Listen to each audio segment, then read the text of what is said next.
Dear student, we welcome in our SSC class. I am Masu Bhajan, your SSC teacher. Today we will continue our chapter number 6 population. इसमें हम as composition पढ़ रहे थे। As composition को 3 part में divide किया गया है। पहले चिल्ड्रन, फिर वर्किंग एज वाले और उसके बाद में एज पीपल वाले, है ना। तो इसमें चिल्ड्रन 15 ईयर्स तक के थे और जो वर्किंग थे वो 15 से लेकर 59 तक के थे और उसके बाद में जो 59 से ऊपर थे वो ओल्ड एज में आ जाएंगे। तो हमने चिल्ड्रन का देख लिया था। अब हम वर्किंग एज वालों का देखेंगे। They are the economically productive. ये इकोनॉमिकली प्रोडक्टिव होते हैं, बायोलॉजिकली रिप्रोड्यूस करते हैं and complete their working population.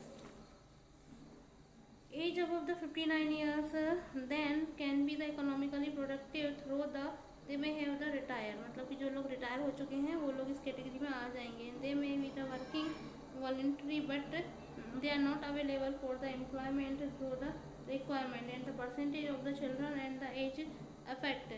जो परसेंटेज है बच्चों का वो और जो एज इफेक्ट है और उसका जो डिपेंडेंसी रेशो है, because these group are the not producers. और जो ग्रुप है वो प्रोड्यूसर्स का नहीं है। And the proportion of the 3 groups in Indian population is already present in the figure. Sex ratio. Sex ratio का क्या है? Sex ratio is defined as the number of the female per 1000 mails. ये इसमें ये define करेगा कि जो females है तो 1000 मेल्स में वो कितनी है पॉपुलेशन में। और this is the information of the important social indicator. और यही मेन इम्पोर्टेंट सोशल इंडिकेटर है।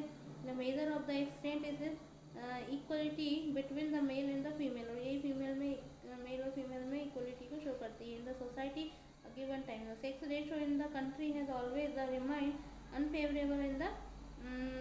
Unfavourable to female and without and find out why this is सो।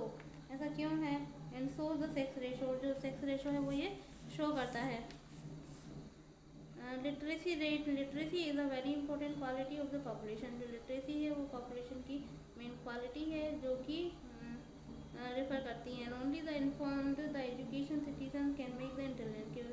मतलब ये इंटेलिजेंट बनाती है, लोगों को चॉइस देती है, अंडरटेक द रिसर्च और डेवलपमेंट प्रोजेक्ट है वो उसको बढ़ाती है।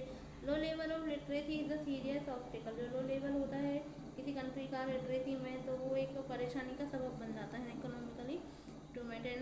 अकॉर्डिंग टू द सेंसस 2011 के अकॉर्डिंग पर्सन के 7 ईयर्स से ऊपर की है हु कैन बी रीड और राइट विद द अंडरस्टैंडिंग। जो लिख पढ़ सकता है, the language is treated as a literate कहा जा सकता है।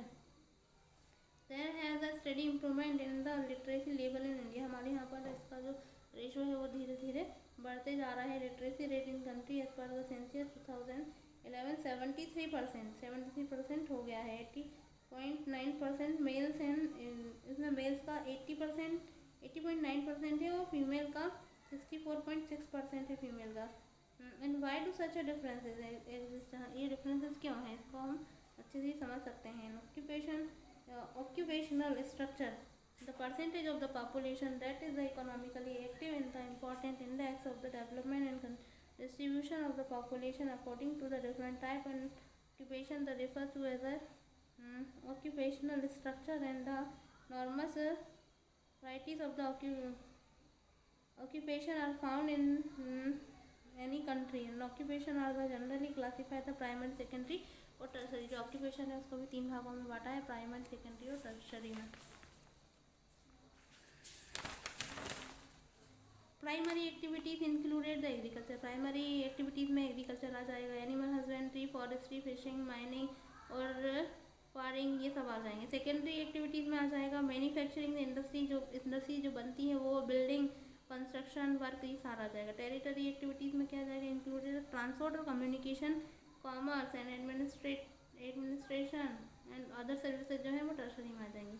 The proportion of the people working in the different activities varies the depend and the developing countries and developed the nation have the high proportion of the people secondary and the tertiary activities and developing country tend to have a higher proportion of their workforce and engage the primary activities। In India about the 64% of the population engage only in the agriculture। हमारे यहाँ पर 64% जो लोग हैं वो agriculture में ही involve रहते हैं। The proportion of the population depend the secondary and the tertiary sector, और ये सेकेंडरी टर्सरी सेक्टर के ऊपर डिपेंड करता है, और 13% से लेकर 20% तक respectively they have been the occupation shift the favour of secondary and tertiary. बाकी का जो है वो सेकेंडरी और टर्सरी कहलाता है। Second and tertiary sector because of the growing the industrialisation and urbanisation, धीरे धीरे जैसे अर्बनाइजेशन होते जा रहा है और इंडस्ट्रियलाइजेशन होते जा रहा है, लोग वहाँ पर मूव करते जा रहे हैं रिसेंट टाइम में। अब आते हैं हम अपनी हेल्थ के ऊपर। Health is an important component of the population. जो हेल्थ है वो पॉपुलेशन का एक मेन इम्पॉर्टेंट कंपोनेंट है, कंपोजिशन है, जो कि लोगों के डेवलपमेंट के ऊपर और सस्टेन करने के ऊपर बहुत ज़्यादा प्रभाव डालता है। And the programme have been significant improvement, और कुछ के रिगार्डिंग, कुछ हेल्थ के रिगार्डिंग प्रोग्राम भी चलाए गए हैं जो कि एक सिग्निफिकेंट रोल प्ले करते हैं।